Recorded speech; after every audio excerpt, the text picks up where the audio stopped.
சேற்றி நின்றே தூக்கி எடுத்தவரே ஊலையான சேற்றி நின்றே தூக்கி எடுத்தவரே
தேவனுடைய வல்லமை இந்த நாளில் நம்மளை நிரப்பிக் கொண்டிருக்கிறது. ஹல்லேலூயா, ஹல்லேலூயா. அந்த ஆலயம் முழுவதும், இந்த ஆலயம் முழுவதும் ஆவியானுடைய பிரசன்னத்தை இந்த நாளிலே நான் உணர்கிறேன். ஹல்லேலூயா, ஹல்லேலூயா.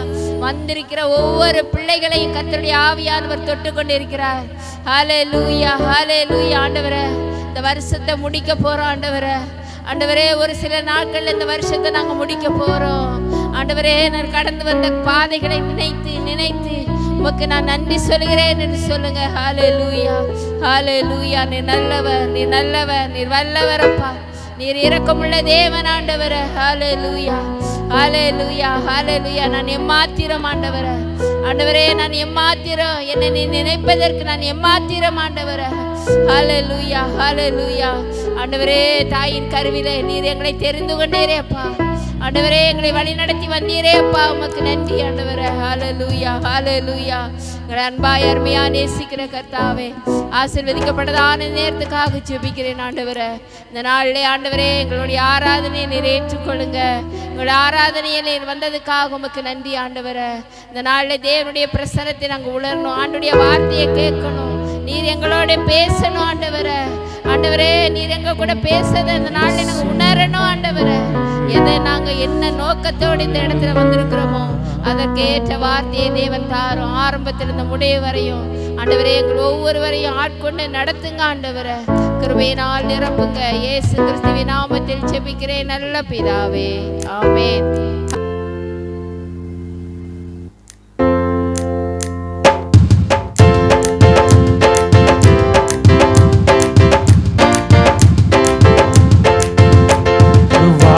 உந்தன் கூடாரத்தை அணுகாது மகனே, பொல்லாப்பு நீரிடாது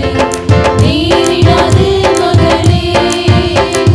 வாதை உந்தன் கூடாரத்தை அணுகாது மகனே. பொல்லாப்பு நீரிடாது மகனே. ஆட்டுக்குட்டி இரத்தத்தினால் சாத்தானை ஜெயித்து விட்டோ. ஆட்டுக்குட்டி இரத்தத்தினால் சாத்தானை ஜெயித்து விட்டோ. ஆவி உண்டு, வசனம் உண்டு, அன்றாட வெற்றி உண்டு. ஆவி உண்டு, வசனம் உண்டு, அன்றாட வெற்றி உண்டு. வாதை உந்தன் கூடாரத்தை அணுகாது மகனே, பொல்லாப்பு நீரிடாது மகனே. வாதை உந்தன் கூடாரத்தை அணுகாது மகனே. பொல்லாப்பு நீரிடாது மகனே. உன்னதமான கர்த்தரையே உறவிடம் மாக்கிக் கொண்டார். உன்னதமான கர்த்தரையே உறைவிடமாக்கிக் கொண்டார். அடைக்கலமான ஆண்டவரை ஆதாயமாக்கிக் கொண்டார். அடைக்கலமாம் ஆண்டவரை ஆதாயமாக்கிக் கொண்டார். வாதை உந்தன் கூடாரத்தை அணுகாது மகனே. பொல்லாப்பு நீரிடாது மகனே. வாதை உந்தன் கூடாரத்தை அணுகாது மகனே. பொல்லாப்பு நீரிடாது மகனே. கர்த்தருக்குள் நம்பாடுங்கள் ஒரு நாளும் வீணாகாது.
பொல்லாப்பு மீறிடாது மீறிடாது மகளே வாதை உந்தன் கூடாரத்தை அணுகாதே மகளே பொல்லாப்பு மீறிடாது மீறிடாதே மகளே நம்முடைய குடியிருப்பு பரலோகத்தில் உண்டு நம்முடைய குடியிருப்பு பரலோகத்தில் உண்டு வரப்போகும் இரட்சகரை எதிர்நோக்கி காத்திருப்போம் வரப்போகும் இரட்சகரை எதிர்நோக்கி காத்திருப்போம் வாதை உந்தன் கூடாரத்தை அணுகாதே மகளே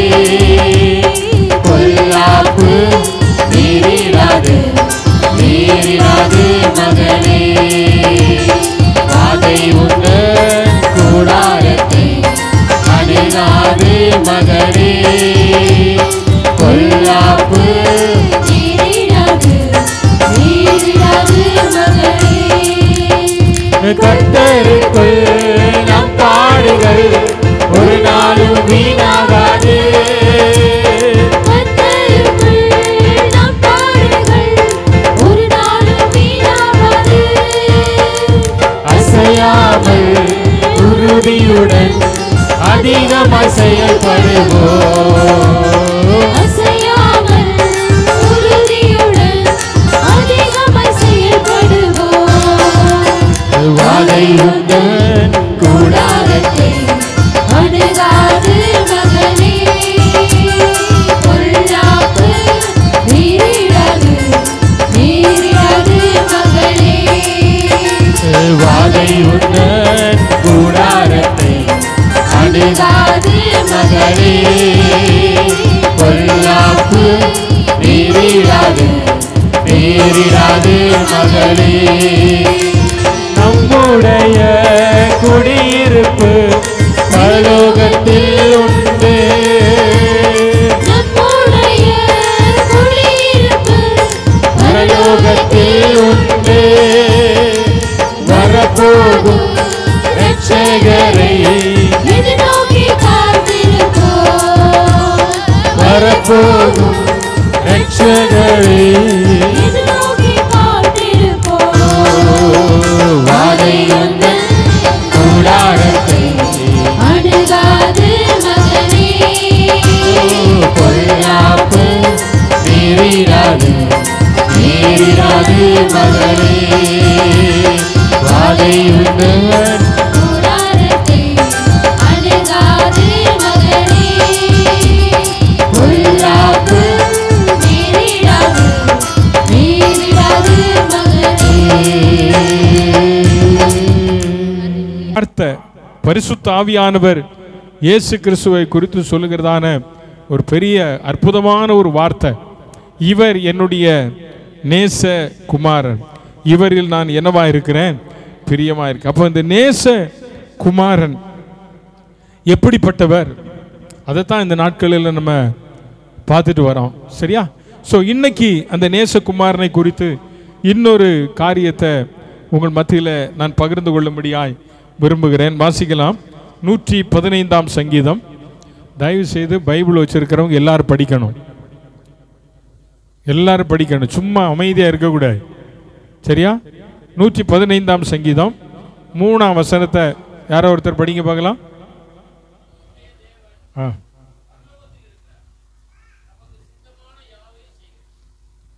நம்முடைய தேவன் எங்க இருக்கிறார்?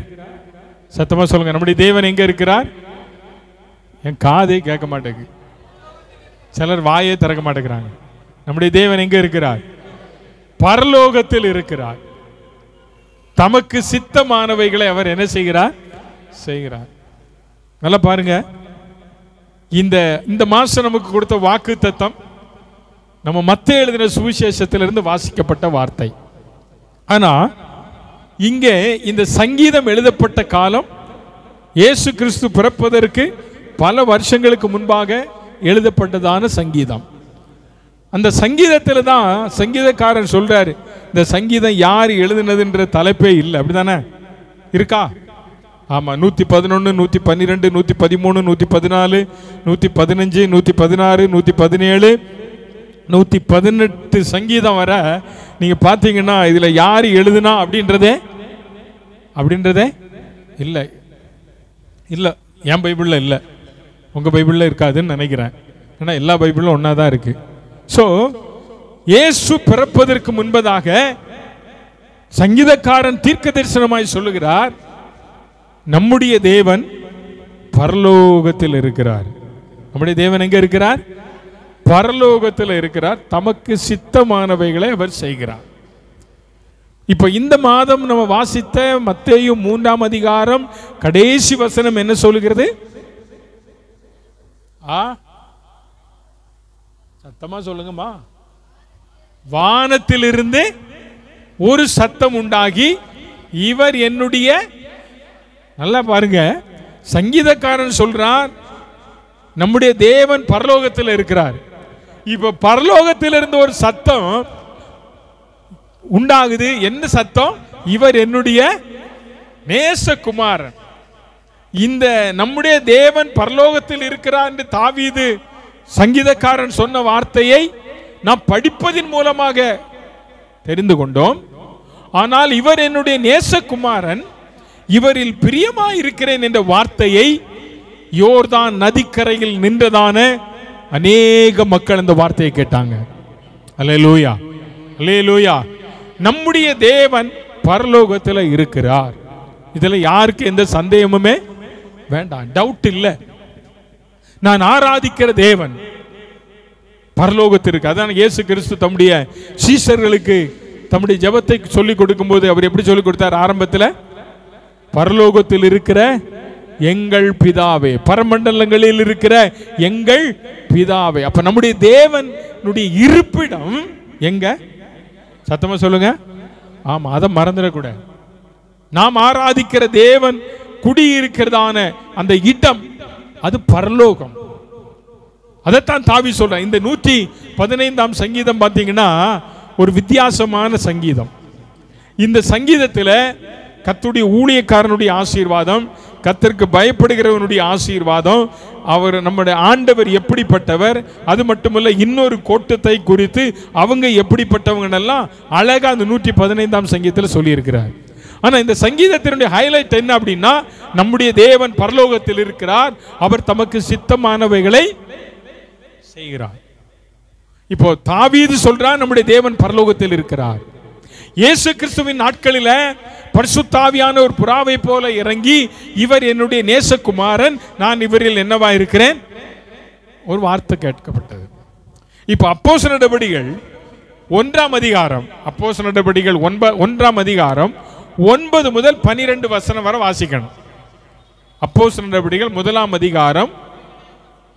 இவைகளை அவர் சொன்ன பின்பு அவர் உயரே எடுத்துக் கொள்ளப்பட்டார். அவர் கண்களுக்கு மறைவாக ஒரு மேகம் அவரை எடுத்துக்கொண்டது. அவர் போகிற போது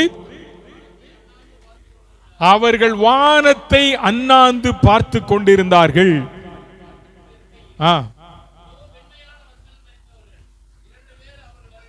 இரண்டு பேர் அவர்கள் அருகிலே நின்று, கலிலேயராகிய மனுஷரே, நீங்கள் ஏன் வானத்தை அண்ணாந்து பார்க்கிறீர்கள்? நல்லா கவனிங்க. உங்களிடத்திலிருந்து வானத்திற்கு எடுத்துக்கொள்ளப்பட்ட இந்த இயேசுவானவர் எப்படி உங்கள் கண்களுக்கு முன்பாக வானத்துக்கு எழுந்தருளி போனாரோ அப்படியே, சொல்லுங்க, அப்படியே மறுபடியும் என்ன செய்வார்? வருவார். நல்லா கவனிக்கணும். தாவீது சொல்றார் நம்முடைய தேவன் பரலோகத்தில் இருக்கிறார். இயேசு இந்த உலகத்தில் பிறந்தபோது பரிசுத்த ஆவியான ஒரு திருவிழம் பற்றுகிறார். இவர் என்னுடைய நேசகுமாரன், நான் இவரில் என்னவா இருக்கிறேன்? பிரியமாயிருக்கிறேன். இப்ப இயேசு கிறிஸ்து மரித்து அடக்கம் பண்ணப்பட்டு உயிர்த்தெழுந்த பின்பு பரமேறி போகும்போது நடந்ததான ஒரு சம்பவத்தை தான் இங்கே நாம் வேதத்தில் வாசித்தோம். இந்த அப்போஸ்தலர் நடபடிகளின் புஸ்தகத்தை எழுதினவர் லூக்கா என்கிற வைத்தியர். சோ இவர்தான் இந்த புஸ்தகத்தை எழுதுகிறார். இந்த புதிய ஏற்பாட்டினுடைய ஒரு சட்ட புத்தகம், ஒரு நியாய புஸ்தகம் இந்த அப்போஸ்தலர் நடபடிகள். இந்த அப்போஸ்தலர் நடபடிகளில் முதல் 10 அதிகாரம் நீங்க பாத்தீங்கன்னு சொன்னா பேதுருனுடைய ஊழியங்களை குறித்தும், அதற்கு பிறகு பவுலுடையும், நாம் மறுபடியும் நல்ல கவனிங்க, இயேசு போவதை ஜனங்கள் என்ன செய்தார்கள்? எடுத்துக்கொள்ளப்பட்டதை ஜனங்கள் என்ன செய்தார்கள்? கலிலேயாவில் இருக்கிறதான மக்கள் எல்லாரும் பார்த்தாங்க, ஏராளமான மக்கள் பார்த்தாங்க. இயேசு வானத்துக்கு எடுத்துக்கொள்ளப்பட்டதை பார்த்தபோதுதான் 2 தூதர்கள் சொல்றாங்க, கலிலேயராகி மனுஷரே, நீங்க ஏன் வானத்தை அண்ணாந்து இந்த இயேசு எப்படி எடுத்துக்கொள்ளப்பட்டாரோ அப்படியே மறுபடியும் என்ன செய்வார்? நல்ல கவனிங்க, பரலோகத்திலிருந்து வந்த இயேசு பரலோகத்திற்கு போயிருக்கிறார், மறுபடியும் இந்த பூமிக்கு என்ன செய்வார்? மறுபடியும் அவர் வருவார். ஆமென் சொல்லுங்க, ஆமென், அல்லேலூயா. அவர் வருவார், அதில் எந்த மாற்றம் இல்லை. இயேசு வருவார் இந்த பூமிக்கு. அவர் பூமியை நியாயம் தீர்க்க வருவார் என்று சங்கீதக்காரன் சொல்கிறார். பூமியை நீதியோடும் நியாயத்தோடும் என்ன செய்வாராம்? நியாயம் தீர்க்க வருவார். அவர் வருகிற நாட்களில் என்ன நடக்குமா? ஒரு வசனத்தை உங்களுக்கு வாசிக்க விரும்புகிறேன். அந்த வசனம் என்னுடைய இதில் இல்லை, இருப்பினும் அந்த வார்த்தையை வெளிப்படுத்தின விசேஷம் 1ஆம் அதிகாரம் 6-7 வசனங்களை வாசிங்க. அவர் நம்மிடத்தில் அன்பு கூர்ந்து நம்மை கழுவி நம்மை ராஜாக்களும் ஆசாரியர்களுமாக்கின. ஆமேன், அதை முடிச்சிட்டார். நல்லா பாருங்க, ஆமேன் என்று அந்த பகுதியை என்ன செஞ்சிட்டாங்க? முடிச்சிட்டாங்க. இப்ப அடுத்த ஸ்டார்டிங், இதோ மேகங்களுடனே வருகிறார். நல்லா பாருங்க, மேகங்களுக்குள்ளே எடுத்துக்கொள்ளப்பட்ட இயேசுவை நான் மட்டும் பார்த்தேன். அப்படியா? எல்லாரும் பார்த்தாங்க, அப்படிதானே? பூமியில் இருந்த கலிலேயராகிய மனுஷரை பார்த்து சொல்றார், எந்த இயேசுவை எப்படி எடுத்துக்கொள்ளப்பட்டாரோ அவர் மறுபடியும் என்ன செய்வாரு? ஆமா, இங்க சொல்றாரு, யோவானுக்கு ஆண்டவர் வெளிப்படுத்தும் போது சொல்றாரு, மேகங்களுடனே வருகிறார், கண்கள் யாவும். அப்ப இயேசு வரும்போது இந்த பூமியில அவருடைய இரத்தத்தால கழுவப்பட்டிருக்கிற பரிசுத்தவான்கள் யார் யாரெல்லாம் இருக்கிறார்களோ அவர்கள் எல்லாரும் அவரை பார்ப்பார்கள். சொல்லுங்க, ஆமென், ஆமென். அவரை குத்தின கண்கள் யாவும் அவரை என்ன செய்யும்? இது எப்படியா நடக்கும் நீங்க நினைக்கிறீங்களா? இயேசுநாதரை விழாவில் குத்தினானே ரோம போர் சேவகன், அவன் வருவான், அவன் பார்க்க முடியுமா?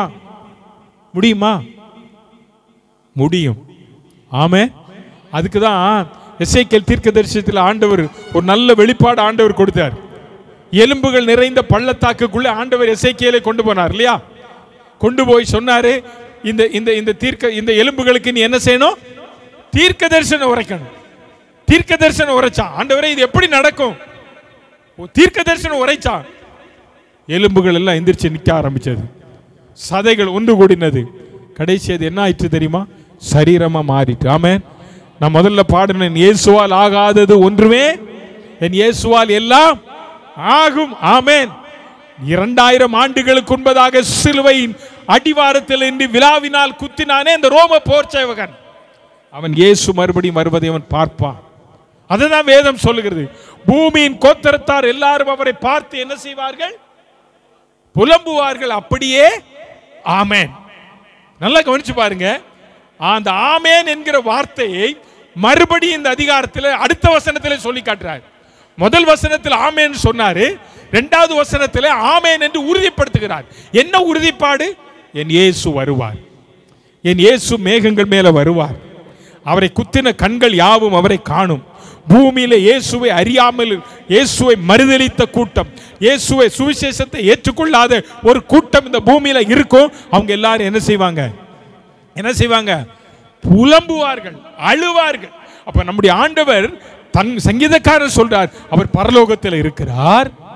நல்லா கவனிங்க, இயேசு இந்த பூமிக்கு வந்தபோது இவர் நேசகுமாரன், இவரில் பிரியமா இருக்கிறேன் என்று சொன்னவர் அப்போஸ்தலர்படியில் அவர் உயிர்த்தெழுந்து பரமேறி போகும்போது அவர் வானத்துக்கு எடுத்துக்கொள்ளப்படுகிறார் என்று சொல்லப்பட்டிருக்கிறது. ஆனால் யோவானுக்கு கர்த்தர் வெளிப்படுத்தும் போது சொல்றாரு, மறுபடியும் நான் மேகங்களுடனே இந்த பூமிக்கு நான் வருவேன். ஆமென், அல்லேலூயா. அருமையான கர்த்தருடைய பிள்ளைகளே, பரலோகத்தில் வீற்றிருந்து இந்த பூலோகத்திற்கு வந்த தேவகுமாரன் பூமியிலே செய்ய வேண்டியதான வேலைகளை செய்து பரமேறி போனவர், நமக்காக ஒரு ஸ்தலத்தை ஆயத்தம் பண்ணிவிட்டு அவர் மறுபடியும் இந்த பூமிக்கு வருவேன் என்று சொல்லி இருக்கிறார். அவர் கண்டிப்பாய் வருவார். அல்லேலூயா. பரலோகத்தில் வீற்றிருக்கிற தேவன் எத்தனை அருமையான தேவன், எத்தனை அருமையான தேவன்.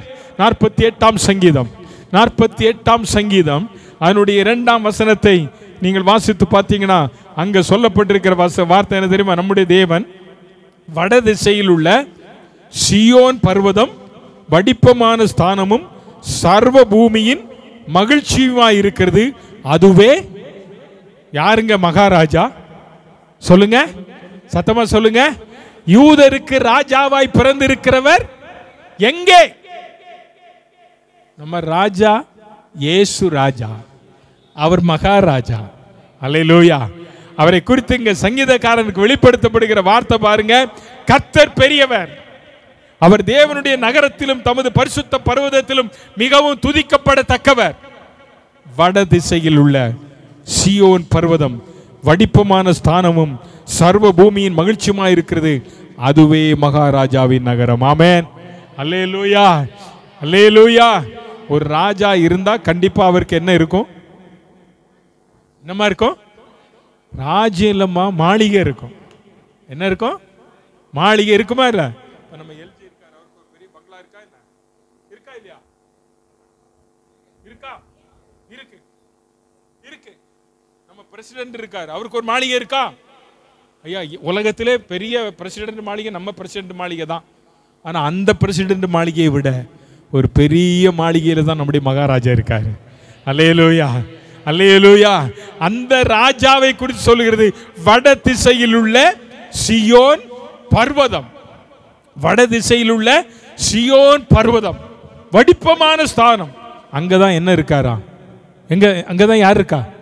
மேல போனார் இல்லையா? எடுத்துக்கொள்ளப்பட்டார் அல்லவா? வானத்துக்கு எடுத்துக்கொள்ளப்பட்ட அந்த மகாராஜா எங்க இருக்கிறாரு? அவர் மகாராஜாவின் அரண்மனையில் இருக்கிறார். அவருக்கு ஒரு அரண்மனை இருக்கு, அந்த அரண்மனையில் இருக்கிறார். அந்த அரண்மனை குறித்து நமக்கும் செய்திருக்கிற, நமக்கு உண்டாக்கி இருக்கிற அந்த அந்த அரண்மனை எப்படிப்பட்ட அரண்மனை? சாலமோன் தான் உலகத்தில் மிகவும் பிரபலமான அரண்மனையை கட்டினவன் இல்லையா? அதற்கு அடுத்து இந்த பூமியில் ஒருத்தர் கட்டினார். யார் தெரியுமா? ஈராக் அதிபதி சதாம் ஹுசேன். அவருடைய பாத்ரூம் எல்லாம் எப்படி இருந்துச்சா? கோல்டு. அவர் பாத்ரூம் எல்லாம் எப்படி? கோல்டு. ஆனா அதை விட ஒரு பெரிய அரண்மனை நமக்கு வச்சிருக்கார். அது தளமெல்லாம் தங்கமயமான. அல்லேலூயா, சோத்ரம், அல்லேலூயா. சோ இப்படிப்பட்ட நேசகுமாரன் அவர் பரலோகத்தில் இருக்கிறவர். அவர் மகாராஜாவின் நகரத்தில் இருக்க அவர் ராஜாங்க. அவரு அதனாலதான் யூதருக்கு ராஜாவாய் பிறந்திருக்கிறவர் எங்கே கேட்டாங்க. அவர் பிறக்கும் போதே அவர் ராஜாவா தான் வந்தார். அவர் பிறக்கும் போது அவருக்கு இடம் இல்லை, உண்மைதான். ஆனா அவர் யார் தெரியுமா? ராஜா. அவர் பிறக்கும் போது ராஜா, அவர் இருக்கும்போது ராஜா, அவர் சாகும் போதும் அவர் அதான் சொன்னார், யூதருக்கு ராஜாவே. இவர் யாரு? யூதருக்கு ராஜா. நீர் யூதருக்கு ராஜாவானால் கீழே இறங்கி வா.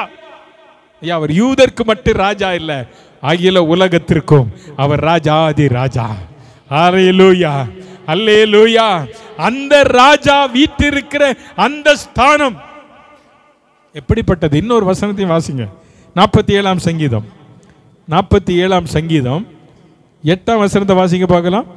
தேவன் ஜாதிகளின் மேல அரசாளுகிறார். எங்க வீற்றிருக்கிறாரா? பரிசுத்த சிங்காசனம். அவருடைய சிங்காசனம் எப்படிப்பட்டது? ஹோலி த்ரோன், பரிசுத்த சிங்காசனம். அவருடைய சேர் எப்படிப்பட்டது? பேசுங்க.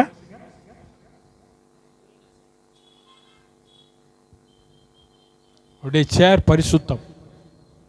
இந்த சேர், அவர் உட்கார்ந்து இருக்கிற சேர் எப்படிப்பட்ட சேர்? பரிசுத்தமான சேரா. அது எப்படிங்க பரிசுத்தமான சேர்?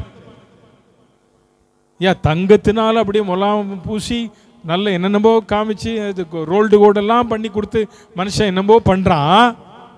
அவரால் பரிசுத்தமான சேரை உண்டாக்க முடியுமா முடியாதா? அவர் நினைச்சா நடக்கும். பரிசுத்தமான சேரை உண்டாக்க கடவுது என்றால் என்னவாகும்? உண்டாயிரும்.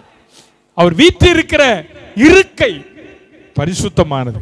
அப்படியானால் ஏன் இந்த பரிசுத்தமான இருக்கை? அவருடைய பிள்ளைகளுக்கும் அப்படிப்பட்ட இருக்கையை தான் ஆண்டவர் வச்சிருக்காரு.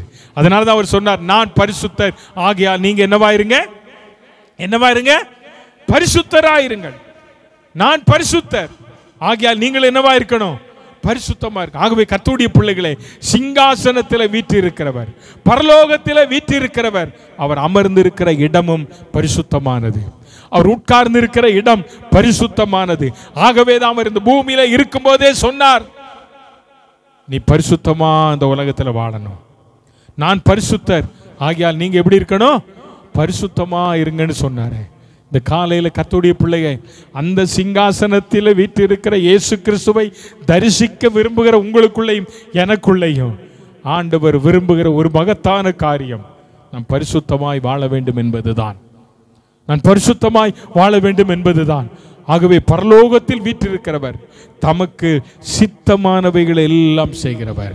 இந்த பரலோகத்தில் வீற்றிருக்கிறவர் மகாராஜா. பரலோகத்தில் வீற்றிருக்கிறவருடைய த்ரோன், அந்த சிங்காசனம் பரிசுத்தம் உள்ளது. ஆனால் இந்த பரலோகத்தில் வீற்றிருக்கிற ராஜாவை குறித்து, இந்த உலகத்தில் பிரசித்தி பெற்ற ராஜாதி ராஜா என்று சொல்லுவதை விட ராஜா சாலமோன் என்ன சொன்னார் தெரியுமா? சாலமோன் ராஜா என்ன சொன்னார் தெரியுமா? வாசிங்க 2 நாளாகமம் 2ஆம் அதிகாரம் 5ஆம் வசனத்தில் அவர் என்ன சொல்றார் பாருங்க. 2 நாளாகமம் 2ஆம் அதிகாரம், எங்கள் தேவன் எல்லா தேவர்களை பார்க்கிலும் பெரியவர் ஆகையால் நான் கட்டப்போகிற ஆலயம், சொல்லுங்க, எங்கள் தேவன். யாருடைய தேவன்? என் தேவன், நான் ஆராதிக்கிற தேவன். இந்த பூமியில் இருக்கிற எல்லா தேவர்களை காட்டிலும், சொல்லுங்க, அல்லேலூயா, அவர் யோனாவிலும் பெரியவர், அவர் சாலமோனிலும் பெரியவர், அவர் தேவாலயத்திலும் பெரியவர். சாலமோன் சொல்ற, எங்கள் தேவன் எல்லா தேவர்களை பார்க்கலும் யாரா இருக்கிறாரு? சத்தமா சொல்லுங்க, பெரியவர், பெரியவர், யோனாவிலும் பெரியவர். நம்ம ஆண்டவர் யாருங்க? பெரிய தேவன். ஆமென்.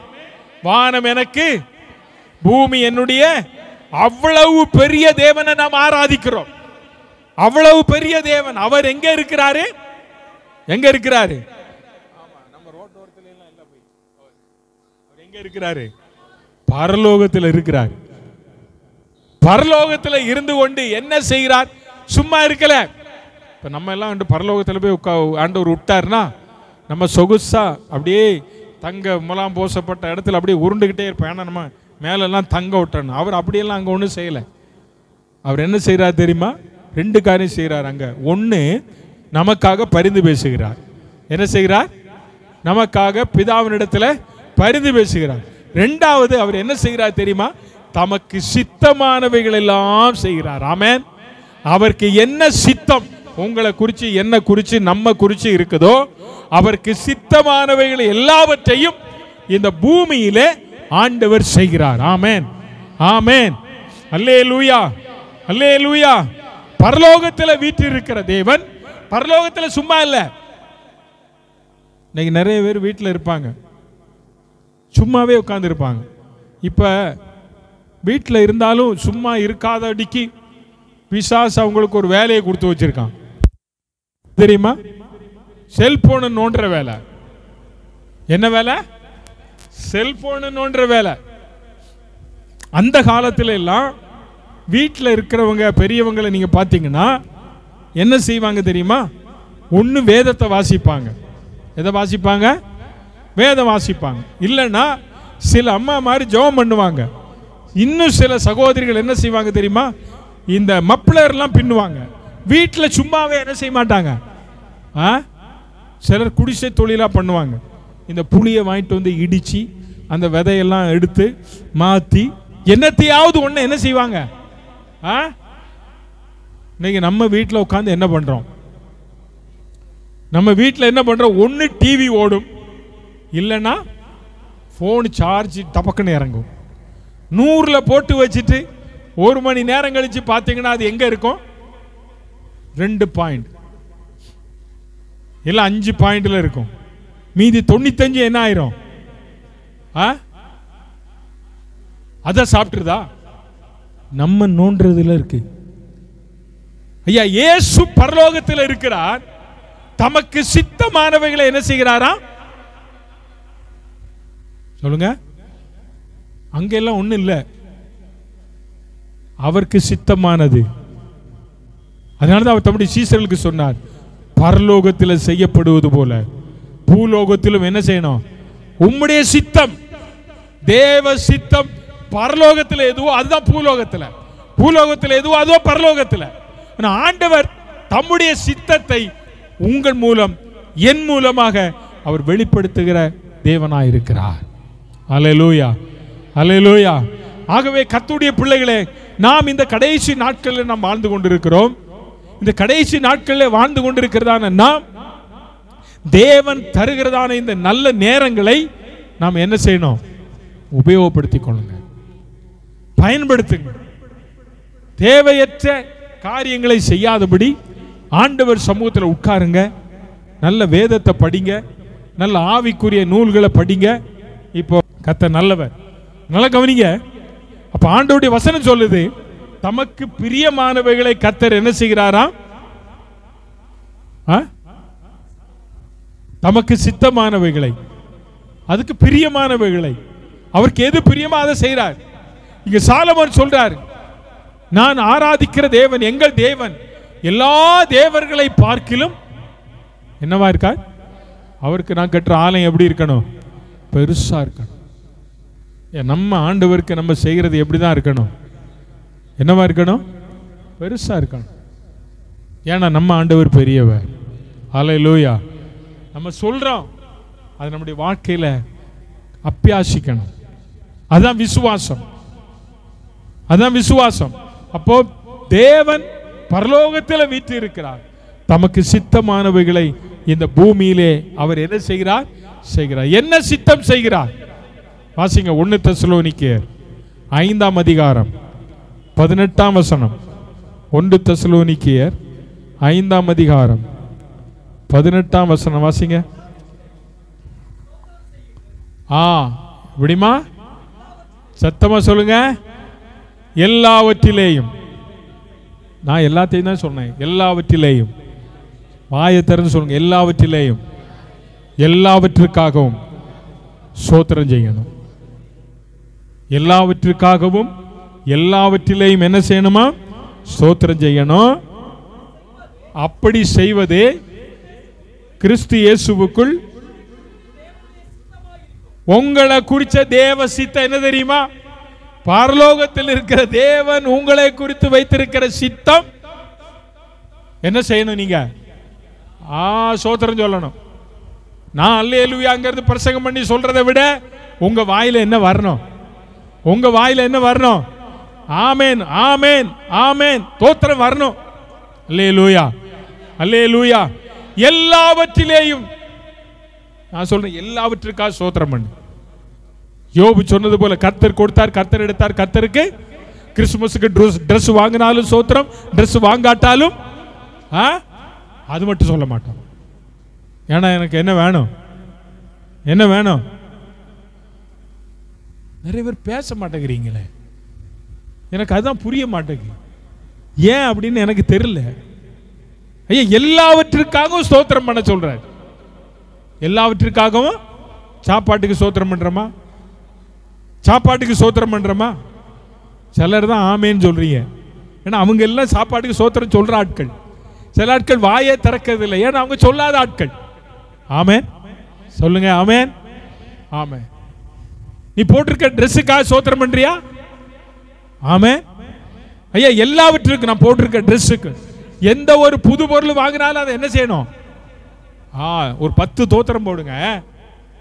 அப்பதான் பக்கத்தில் இருக்கவங்க அப்பா ஏன் தோத்திரம் போடுற அப்படின்னா, இந்த பொருள் வாங்க ஏசப்பா எனக்கு உதவி செஞ்சார். அல்லேலூயா. நீ சோத்திரம் போடலைன்னா அவன் வாங்கிட்டு போயிடுவான், நீ வாங்காம அப்படியே. பவுல் சொல்றார் தெசலோனிக்கே நிருபத்தில், நீ எல்லாவற்றுக்காகவும் ஸ்தோத்திரம் பண்ணணும். அதுதான் தேவ சித்தம். ஆமென். அல்லேலூயா. ஒரு காரியம் சொல்றேன். கொஞ்சம் ஒரு மாதிரி தலைவலியா இருக்குன்னு வைங்களேன், ஒரு 10 ஸ்தோத்திரம் சொல்லி பாருங்க, என்ன ஆகும்? என்ன ஆகும்? டெஸ்ட் பண்ணி பாருங்க. டாக்டர் நான் சொல்றேன், இதுக்கு ஃபீஸ் எல்லாம் ஒன்றும் இல்லை. இதுக்கு என்ன இல்லை? நோ ஃபீஸ், இலவசம். சோத்திரம் சோத்திரம். ஆண்டவரே என் தலைவலியை மாற்றினருக்காய் சோத்திரம், என் தலைவலியை மாற்றினருக்காய் சோத்திரம், என் தலைவலியை மாற்றினருக்காய் சோத்திரம். 10 சோத்திரம் என் தலைவலியை மாற்றினருக்காய் சொல்லி பாருங்க, கண்டிப்பா மாறும். ஏன்னா வசனம் அப்படிதான் சொல்லுது.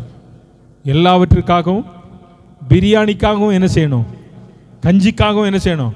ஆனா பிரியாணிக்கு வர்ற சோத்திரம் கஞ்சியில் என்ன செய்யாது? ஐயா கஞ்சிக்கு தான் அதிகமான சோத்திரம் போடணும். அல்லேலூயா, அல்லேலூயா. அதுல இருக்க டேஸ்ட் வேற ஒண்ணும் இல்லைங்க. அதே மாதிரி இயேசுவை ருசி பார்த்தவருக்கு தான் தெரியும் ஆண்டவர் இந்த நாளிலே என்ன எப்படி வச்சிருக்கிறாரு. அதுக்கு எல்லாவற்றுக்காக நான் கர்த்தருக்கு ஸ்தோத்திரம் சொல்லணும். ஆமென், ஆமென், ஆமென். வாயே திறக்குது இல்ல. ஆமென். கடன் இல்லாம வாழ உதவி செஞ்சாரே, சிலர் தான் ஆமென் வருது, பலர் வாயை திறக்கல. ஏன் தெரியுமா? கடனோட இருக்கியாப்பா இல்ல, எனக்கு ஆண்டவர் ஒரு குறை இந்த வருஷம் வைக்கல. ஆமென், அல்லேலூயா. எல்லாவற்றிற்காகவும் அதை கொஞ்சம் யோசிச்சு பாருங்க. அந்த எல்லாம் அப்படின்றத ஒரு பேப்பர்ல எழுதி பாருங்க. என்னென்னக்காக ஆண்டவருக்கு ஸ்தோத்திரம் பண்ணணும். நகை வாங்க தந்த உதவி செஞ்சார், அதற்காக கர்த்தருக்கு. வீடு வாங்க உதவி செஞ்சார், கர்த்தருக்கு. ட்ரெஸ் வாங்க உதவி செஞ்சார், கர்த்தருக்கு. படிக்க உதவி செஞ்சார், கர்த்தருக்கு. ஃபர்ஸ்ட் மார்க் வாங்க உதவி செஞ்சார், அதற்கு. வேலை கிடைக்க உதவி செய்ததற்கு. இப்படி எழுதிக்கிட்டே போகலாமா? போகலாம், சொல்லாமா? அப்படின்னா எவ்வளோ ஸ்தோத்திரம் சொல்லுவீங்க? எத்தனை நன்மைகள் எனக்கு செய்தீர். கேள்வி கேட்கிறேன், எப்படி நன்றி சொல்வேன்? ஒரே ஒரு வார்த்தை, நன்றி ராஜா, இயேசு ராஜா. எந்திரிச்ச உடனே நன்றி சொல்லுங்க. காலையில் எந்திரிச்ச உடனே ஒரு 10 ஸ்தோத்திரம் சொல்லுவோம். உன்னுடைய பலவு, உன்னுடைய சோர்வெல்லாம் மாறி போயிடும். ஆமே, நல்லா சொல்லுங்களேன். நீங்க இருக்கிறத பார்த்தா இன்னும் நீங்க ஸ்தோத்திரம் சொல்ல மாட்டீங்க போல இருக்கீங்க. பவுல் சொல்ற, எல்லாவற்றிலேயும் தேவ சித்தம் என்னை குறித்து என்ன, நான் எல்லாவற்றுக்காக என்ன செய்யணும்? ஸ்தோத்திரம். எல்லாவற்றுக்காக, எல்லாவற்றுக்காக ஸ்தோத்திரம் பண்ணுங்க. அப்படி ஸ்தோத்திரம் சொல்லி பாருங்க, உங்க வாழ்க்கையில ஒரு பெரிய ஆசீர்வாதத்தை நீங்க தேவனுடைய கரத்திலிருந்து பெற்றுக்கொள்ள முடியும். ஆகவே அருமையான கர்த்தருடைய பிள்ளைகளே, என்னை குறித்து தேவ சித்தம், நான் எப்போதும் கர்த்தரை என்ன செய்யணும் சொல்லுங்க? ஸ்தோத்திரம் பண்ணணும், ஸ்தோத்திரம் பண்ணணும், எப்பவும் ஸ்தோத்திரம் பண்ணணும். ஸ்தோத்திரத்தினால கிருபை என்ன செய்யுமா? பெருகும். ஸ்தோத்திர பலி இடுகிறவன் என்ன செய்கிறான்? ஆமா, ஆண்டவரை மகிமைப்படுத்துறதுக்கு தான் ஸ்தோத்திரம். வெறும் ஸ்தோத்திரம் இல்ல, கர்த்தருக்கு ஸ்தோத்திரம் சொல்லு. ஆமென். இயேசுவின் ரத்தம் ஜெயம். அல்லேலூயா. இந்த வார்த்தை நிறைய பேர் வாயில வரமாட்டேங்க. ஒரு காலத்துல ஒரு பயம் வந்துச்சுன்னா எதை சொல்லுவாங்க தெரியுமா? இயேசுவின் ரத்தம் ஜெயம், இயேசுவின் ரத்தம் ஜெயம். அப்படி ரெண்டு குழு குழு ஓடி. இன்னைக்கு இயேசுவின் ரத்தம் வரமாட்டேங்க ஒருத்தர் வாயிலைங்க. ஏன்னா ஸ்தோத்திரமே வரல, அப்புறம் இயேசுவின் ரத்தம் எங்க வரும்? வாழ்க்கையில கர்த்தரை துதிக்கணுங்க. எந்த காலத்திலும் ஒரு நல்ல பாட்டு இருக்குல்ல, எந்த காலத்திலும் எந்த நேரத்திலும்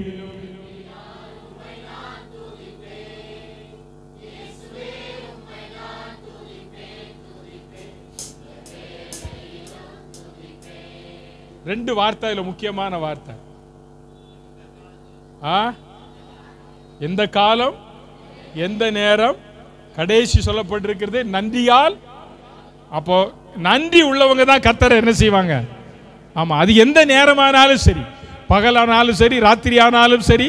இந்த பாட்டு எழுதின பக்தனுக்காக கர்த்தருக்கு ஸ்தோத்திரம். எத்தனை அருமையான பாடல்கள் என்ன! இந்த பாட்டை நாங்கள் இந்த தெலுங்குல பாடியிருக்காங்க. இந்த பாட்டு சூப்பராக இருக்கு. அந்த பாட்டு ஏன்னா ஒரு இதில் பார்த்தேன் நான், என்ன அழகா பாடுறாங்க அந்த பாட்டை, பிள்ளைகள் பாடுறாங்க. என்ன அருமையான பாடல்! எந்த காலத்திலும் எந்த நேரத்திலும் நன்றியால், நன்றியால். அந்த நன்றி நமக்குள்ள இருக்கணும். ஒரு மனிதன் நமக்கு உதவி செய்ததை நம்ம மறக்க மாட்டேங்கிறோம், ஆனால் ஆண்டவர் செய்ததை மட்டும் நம்ம என்ன செஞ்சிடறோம்.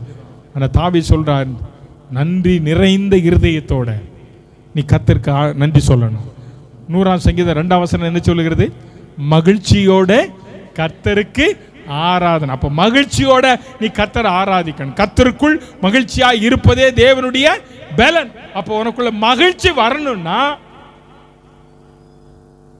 ஆண்டவர் செய்த நன்மையை நினைச்சு சோத்திரம் போட்டனா தானா நமக்குள்ள என்ன வந்துடும்? பலன் வந்துடும், மகிழ்ச்சி வந்துருங்க. அப்ப தேவ சித்தம் ஒரு கர்த்தருடைய பிள்ளையை குறித்து அவன் எல்லாவற்றிற்காகவும் என்ன செய்ய வேண்டும்? ஸ்தோத்திரம் செய்யணும். அப்படி ஸ்தோத்திரம் பண்ணுகிறவன் எப்படி இருப்பான்?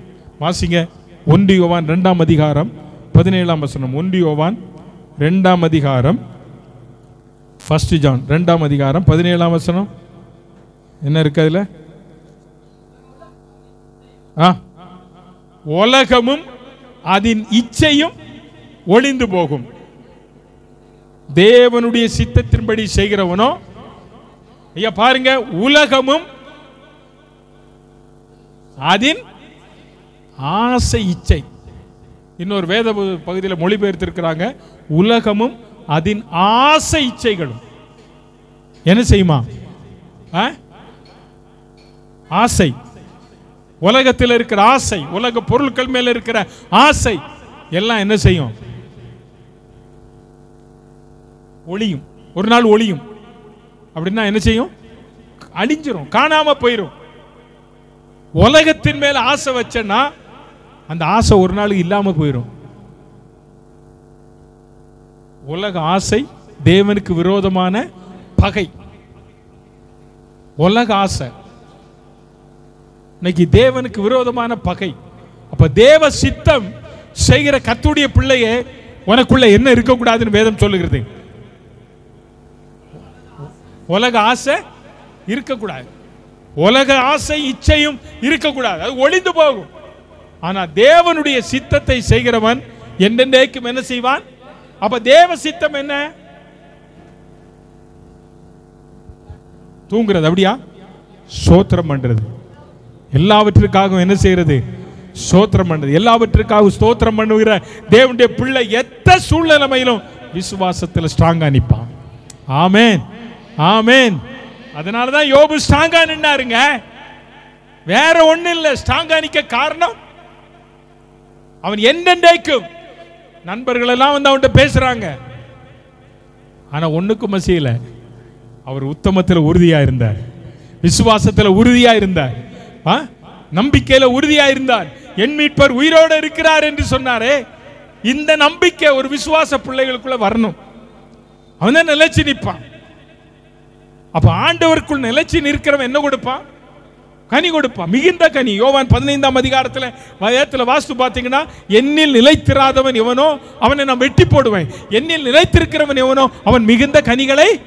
அப்ப நீ ஆண்டவருக்குள்ள நிலைச்சு நிற்கணும்னா நீ கனி கொடுக்கணும், மிகுந்த கனி. அப்படி இல்லை, வெறும் கனின்னு இல்லை. அப்படின்னா அந்த வசனத்தை வச்சிங்க. யோவான் 15ஆம் அதிகாரம், யோவான் 15ஆம் அதிகாரம்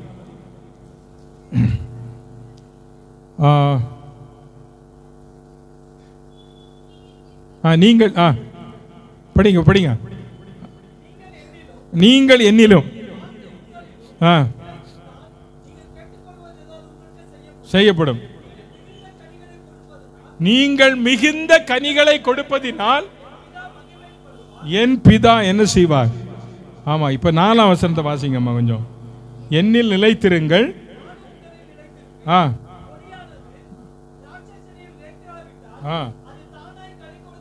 மாட்டாது. நான் அடுத்த வருஷம் 5ஆம் வசனத்தை படிங்க. நானே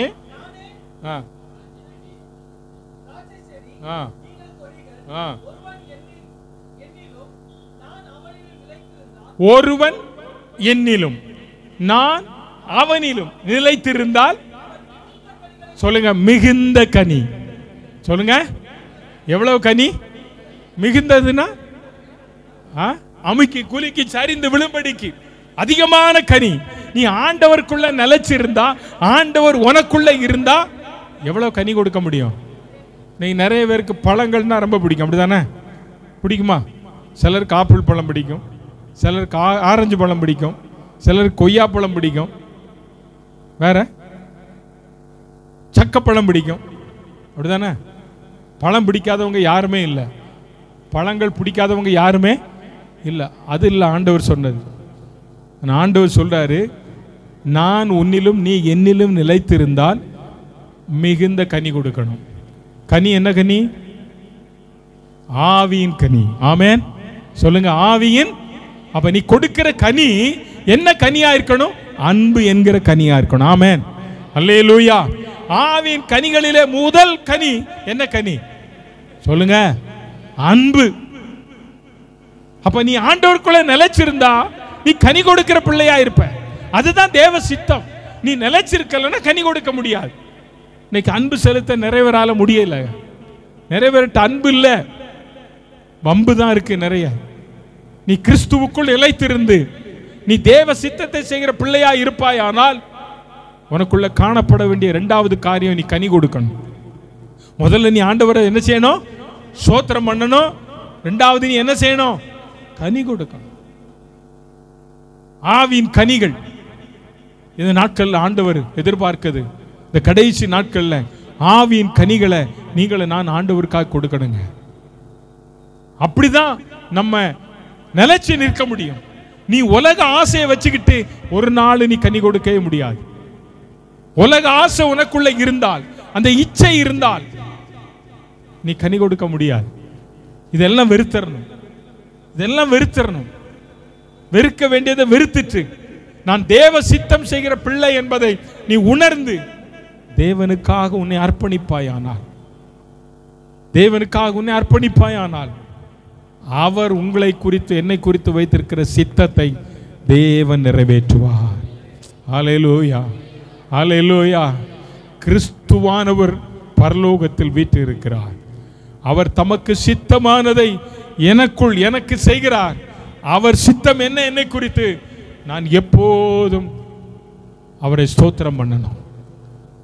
நான் எப்போதும் அவருக்கு மிகுந்த கனி கொடுக்கிறவனாய் இருக்கணும். அந்த கனியை நான் கொடுக்காவிட்டால் நீ அவரில் நிலைத்திரவில்லை. அவரில் நிலைத்திராதவன் எவனோ அவனை வெட்டுண்டு அக்கினியிலே போடுவாராம்.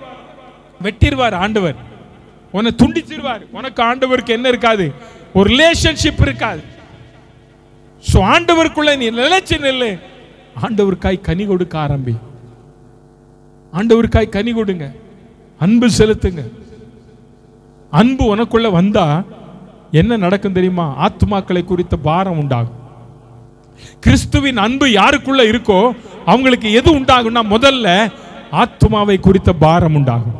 அழிந்து போகிற ஆத்துமாக்கள் இருக்கிறாங்களே, இயேசுவை அறியாமல் வாழ்கிற ஜனம் இருக்கிறதே, அந்த ஜனத்தை குறித்த பாரம்.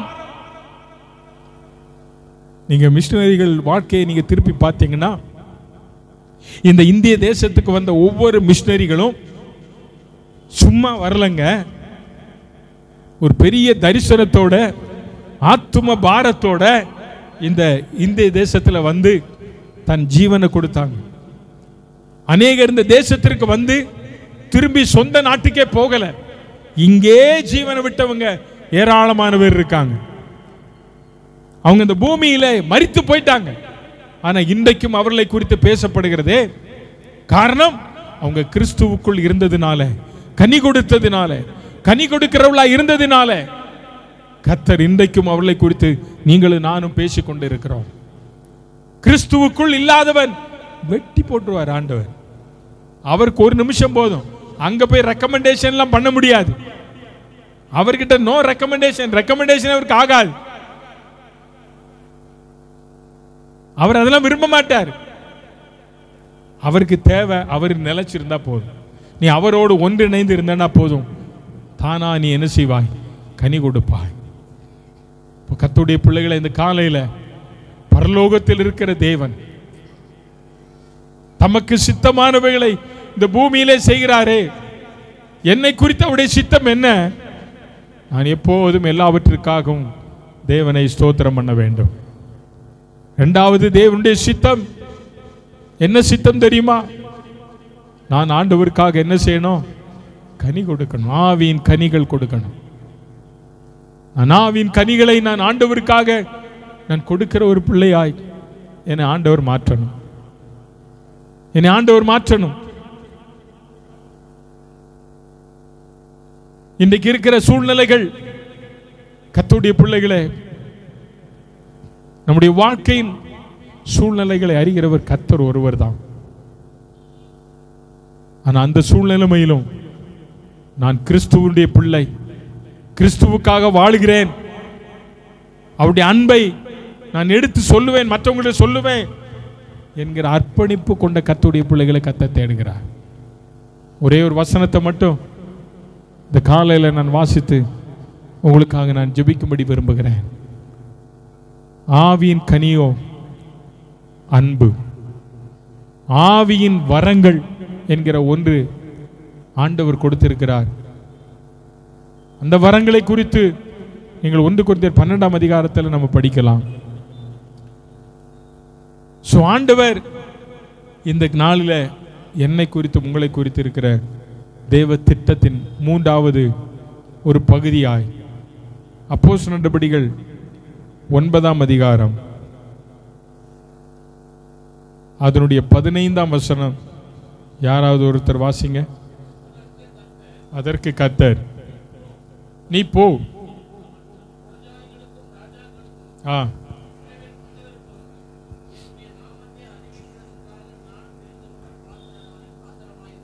நான் தெரிந்து கொண்ட பாத்திரம். முதல்ல தேவ சித்தம் என்ன, நான் ஆண்டவருக்கு எல்லாவற்றிலும் ஸ்தோத்திரம் சொல்லணும். 2வதாக நான் ஆண்டவருக்கு கனி கொடுக்கணும். 3வதாக நான் என்னவா இருக்கணும்னா அவரால் தெரிந்து கொள்ளப்பட்ட பாத்திரமாய் நான் மாறணும். அவரால் தெரிந்து கொள்ளப்பட்ட பாத்திரம். அந்த பாத்திரம் எப்படிப்பட்ட பாத்திரமாய் இருக்க வேண்டும் என்றால், தாவீது 23ஆம் சங்கீதத்தில் சொன்னது போல நிரம்பி வழிகிற பாத்திரம். அதான் நான் ஏற்கனவே சொன்னேன், ஆவியின் வரங்கள், ஆவியின் கனிகள் நிறைந்த பாத்திரமா இருக்க. ஒரு ரட்சிக்கப்பட்ட விசுவாசிக்குள்ள தேவ சித்தம் என்ன நீ செய்யணும்னா, 3வதாக உன்னுடைய வாழ்க்கையில ஆவியின் வரங்களை பெற்றவளா இருக்கணும். ஆவியின் வரங்கள், இந்த வரங்களை ஆண்டவருடைய கரத்தில் பெற்றுக்கொள்ளும். பிள்ளைகளை கொஞ்சம் பிரசங்கம் பண்ணும்போது இங்க கவனிங்க, அங்கங்க வேடிக்கை பார்க்காதங்க, சரியா? ஆவியின் வரங்கள் சபைகளுக்கு தேவன் தந்திருக்கிற ஒரு கிஃப்ட்டுங்க அது. இந்த வரங்களை ஆண்டவர் எதிர் கொடுத்திருக்கிறார். சபை பலப்பட, நீங்கள் பலப்பட, சபை கட்டப்பட, நீங்கள் விசுவாசத்தில் கட்டப்பட ஆண்டவர் உங்களுக்கு தந்திருக்கிற கிஃப்ட் தாங்க அந்த வரங்கள். இந்த வரம் எல்லாருக்கும் கிடைக்குதா? கொடுப்பார் ஆண்டவர். விரும்பின எல்லாருக்கும் ஆண்டவர் கொடுக்கிறவர் தான். ஆனா உன் பாத்திரம் சரியா இருக்கணும். உன் பாத்திரம் எப்படி இருக்கணும்?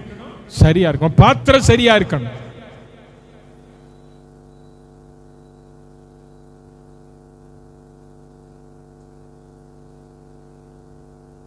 உன் பாத்திரம் சரியா இருந்தாதான் அவர் ஊற்றுகிற தண்ணீர் அந்த பாத்திரத்தை நிறையும். உன் பாத்திரம் ஓட்டையா இருந்ததுன்னா அது வெளியே போயிடும். எலிசாவின் இடத்துல ஒரு தீர்க்கதரிசிகளின் மனைவி வந்து அந்த அம்மா சொன்னாங்க, என் வீட்டுக்காரரு கடன் வாங்கிட்டு வச்சுட்டு போயிட்டாரு, இறந்து போயிட்டாரு. 4ஆம் அதிகாரம் நினைக்கிறேன், 2 ராஜாக்கள் 4ஆம் அதிகாரத்தில். இப்போ பிள்ளைகளை அடிமையா கேட்கிறாங்க, என்கிட்ட ஒண்ணுமே இல்லையா, என்கிட்ட இருக்கிறது ஒரே ஒரு குடம் எண்ணெய் மட்டும்தான். எவ்வளவு இருக்கு? ஒரு குடம் எண்ணெய் மட்டும் இருக்கு. அப்ப இவர் சொன்னாரு, அப்படியா, உன் வீட்டு அறக்கதவை பூட்டிக்கோ, அதுக்கு முன்னால் நீ ஒண்ணு செய்யணும், உன் அக்கம் பக்கத்தில் இருக்க வீட்டில் இருக்கிற எல்லாருடைய பாத்திரத்தை என்ன செஞ்சுட்டு வா, வாங்கிட்டு வா. அக்கம் பக்கத்தில் இருக்கவங்க வீட்டில் இருக்கிற பாத்திரம் எல்லாம் அண்டா குண்டா பீப்பா அப்புறம் சென்டெக்ஸ் இன்னைக்கு தான் வந்துட்டு, இந்த மாதிரி இருக்க எல்லாம் கொண்டு வா. அவன் கையில் இருக்கிறது என்னது? ஒரு குடம். அது ஓட்ட குடமா இருந்ததுன்னா ஒழுகி போயிருக்கும். அது நல்ல குடம், அப்படிதானே? அந்த ஓட்ட குடமா இருந்ததுன்னா அவ்வளவு வெளியே போயிருக்கும். நல்ல குடம், அது ஃபுல்லா இருக்கு. என்ன இந்த அம்மா கதவை அடைச்சிட்டு ஊத்துறாங்க எல்லா பாத்திரமும் என்ன செஞ்சுட்டு. அப்ப இந்த அம்மா சொல்றாங்க, ஐயா பாத்திரம் எல்லாம் நிரம்பிட்டு, வேற பாத்திரம் வாங்கிறதுக்கு ஒண்ணுமே அவ்வளோதான், ஸ்டாப்.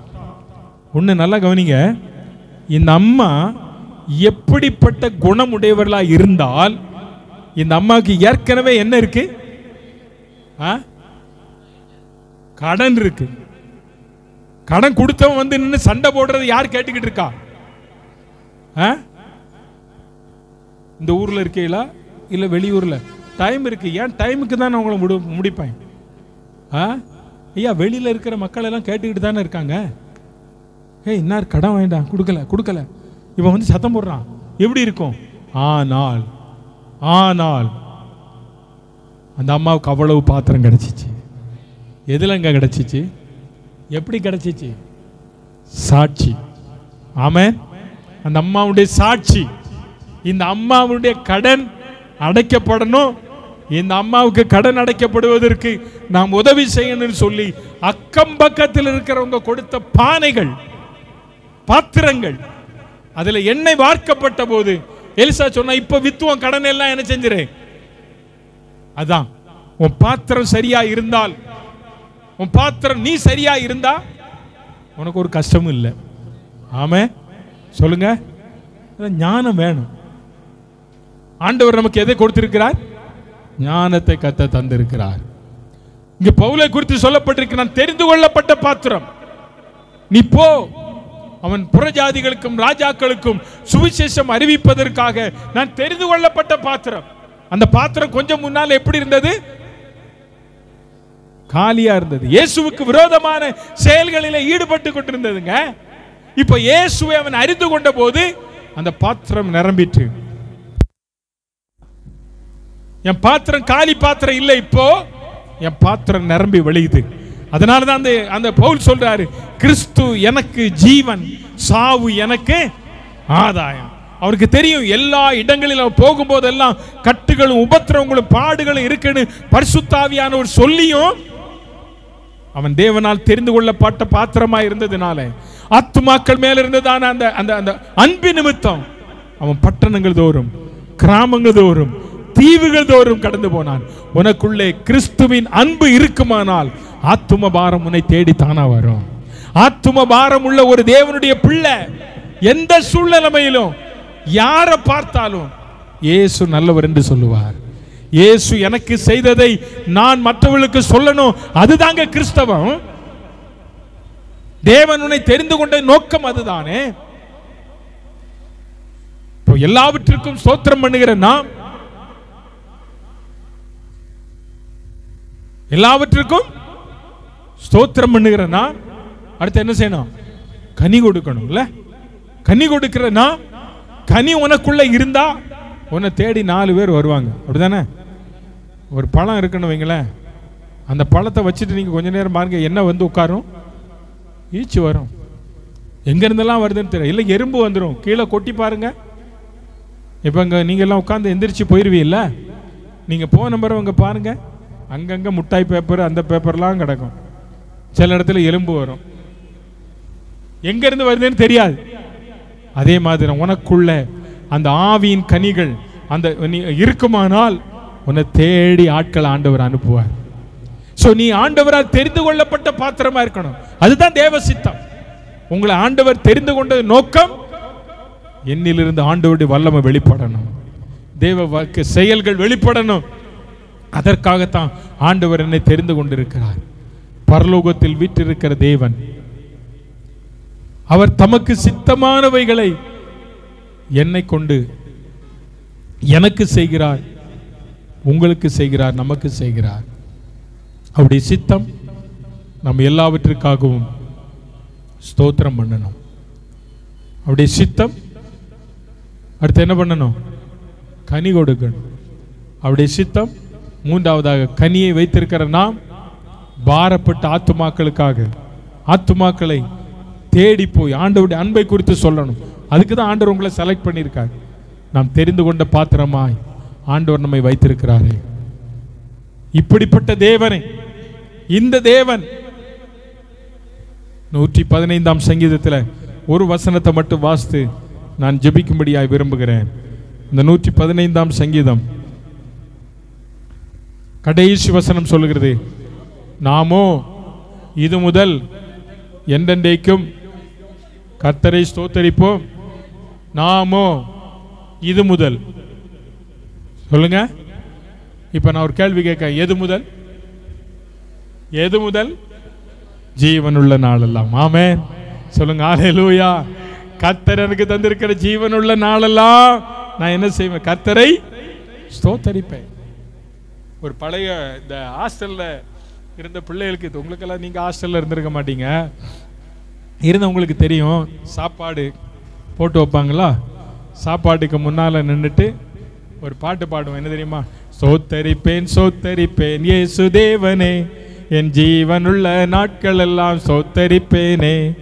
ஆகாயத்து பட்சிகளை போஷிக்கும் தேவன், தினமும் என்னை போஷிப்பதால் சோத்தரிப்பேன் நான். எப்படி? ஆகாயத்து பட்சிகளை போஷிக்கிற தேவன் தினமும் யாரை போஷிக்காராம்? அந்த ஹாஸ்டல்ல இருக்க பிள்ளைகள். ஹாஸ்டல்ல இருக்கிற பிள்ளைகளுக்கு இருந்தவங்களுக்கு தெரியும். வருஷத்துல ஒரு நாள் வேணா கறி கிடைக்கும். காலையில போய் நிக்கணும் லைன்ல, பிளேட்டை போட்டு. நாங்கெல்லாம் நான் ஹாஸ்டல்ல படித்தேன், அதனால தெரியும். காலையில கஞ்சி. ஹலோ ஹலோ காலையில கஞ்சி. உங்களுக்கெல்லாம் கஞ்சி தந்தா குடிப்பீங்களா?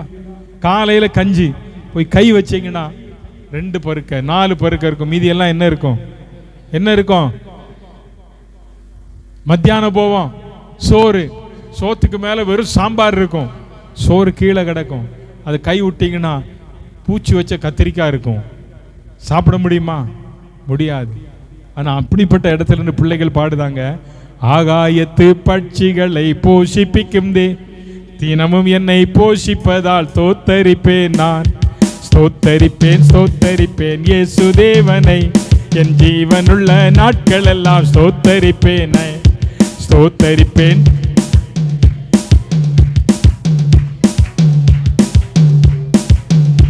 ஐயா ஸ்தோத்தரிப்பேன் ஸ்தோத்தரிப்பேன் ஸ்தோத்தரிப்பேன் என் ஜீவனுள்ள. பாட்டெல்லாம் என்ன அருமையான பாடு சொல்லுங்க பார்க்கலாம். இன்னைக்கு இருக்கிற சந்ததிகளுக்கே தெரியல, இங்க இருக்க சிலருக்கே தெரிய மாட்டேங்குது. எவ்வளவு அருமையான பாட்டு. தினமும் என்னை போஷிப்பதால். நான் கேட்கிறேன், ஆண்டவர் நம்மளை போஷிக்கிறாரே, நம்ம ஸ்தோத்திரம் பண்றோமா? நம்ம ஸ்தோத்திரம் பண்றோமா? எவ்வளவு பேர் சாப்பாடு இல்லாம இருக்காங்க. ஆனா நீ எவ்வளவு சாப்பாட்டை வேஸ்ட் பண்ற தெரியுமா? எவ்வளவு சாப்பாட்டை வேஸ்ட் பண்ற? ஒரு நாள் நீ எவ்வளவு சாப்பாடு வேஸ்ட் பண்ற?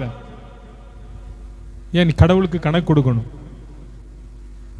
கடவுளுக்கு நம்ம கணக்கு கொடுக்கணும். இன்னைக்கு இருக்கிற மாதிரி வராது. 30 ரூபா வித்த வேறு அரிசி 80 ரூபா, 100 ரூபா ஆனாலும் ஆச்சரியப்படுவதுக்கு ஒண்ணுமே இல்ல. அப்பதான் தெரியும் உனக்கு அது மகிமை. எங்க வீட்டுக்கு ஒரு பாஸ்டர் வந்தார். அவர் சாப்பிட்டுட்டு டேபிள்ல 2 பருக்க, அந்த பருக்கை எடுத்து வச்சு சாப்பிட்டார். அப்ப பாஸ்டர்மா கேட்டாங்க, ஏமா இப்படி சாப்பிட்றீங்க, அதை விட்டுற வேண்டியதானே? அவர் சொன்ன ஒரு வார்த்தை என்ன தெரியுமா? இல்லக்கா, எங்க அப்பா எங்களுக்கு கற்றுக் கொடுத்துருக்காரு, இந்த 2 பருக்கையும் கத்தர் கொடுத்ததுப்பா, நீ வேஸ்ட் பண்ணக்கூடாது. இந்த 2 பருக்கை இல்லாம எத்தனையோ பேர் வெளியில கிடக்குறாங்க.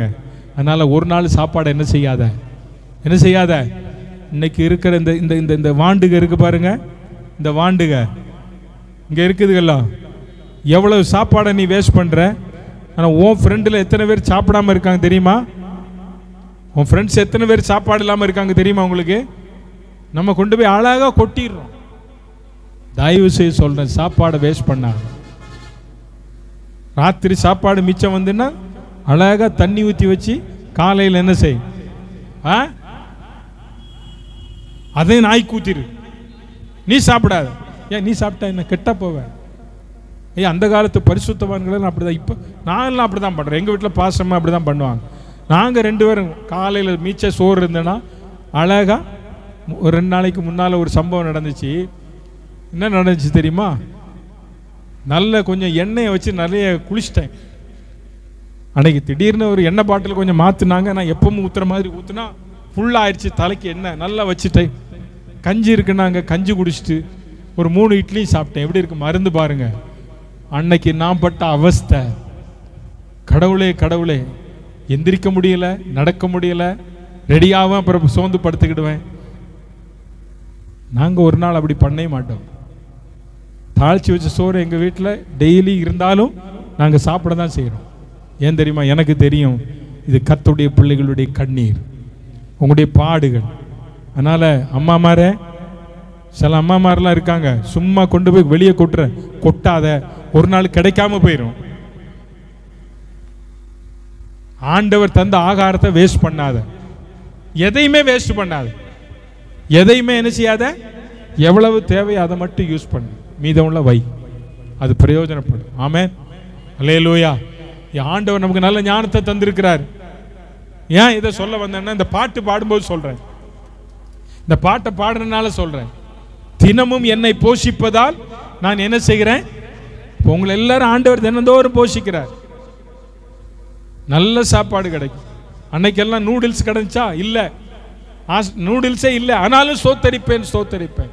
இன்னைக்கு நூடுல்ஸ் கிடைச்சாலும் சோத்திரம் சொல்றது இல்லை, பரோட்டா கிடைச்சாலும் சோத்திரம் சொல்றது இல்லை, எது கிடைச்சாலும் சோத்திரம் சொல்றது இல்லைங்க.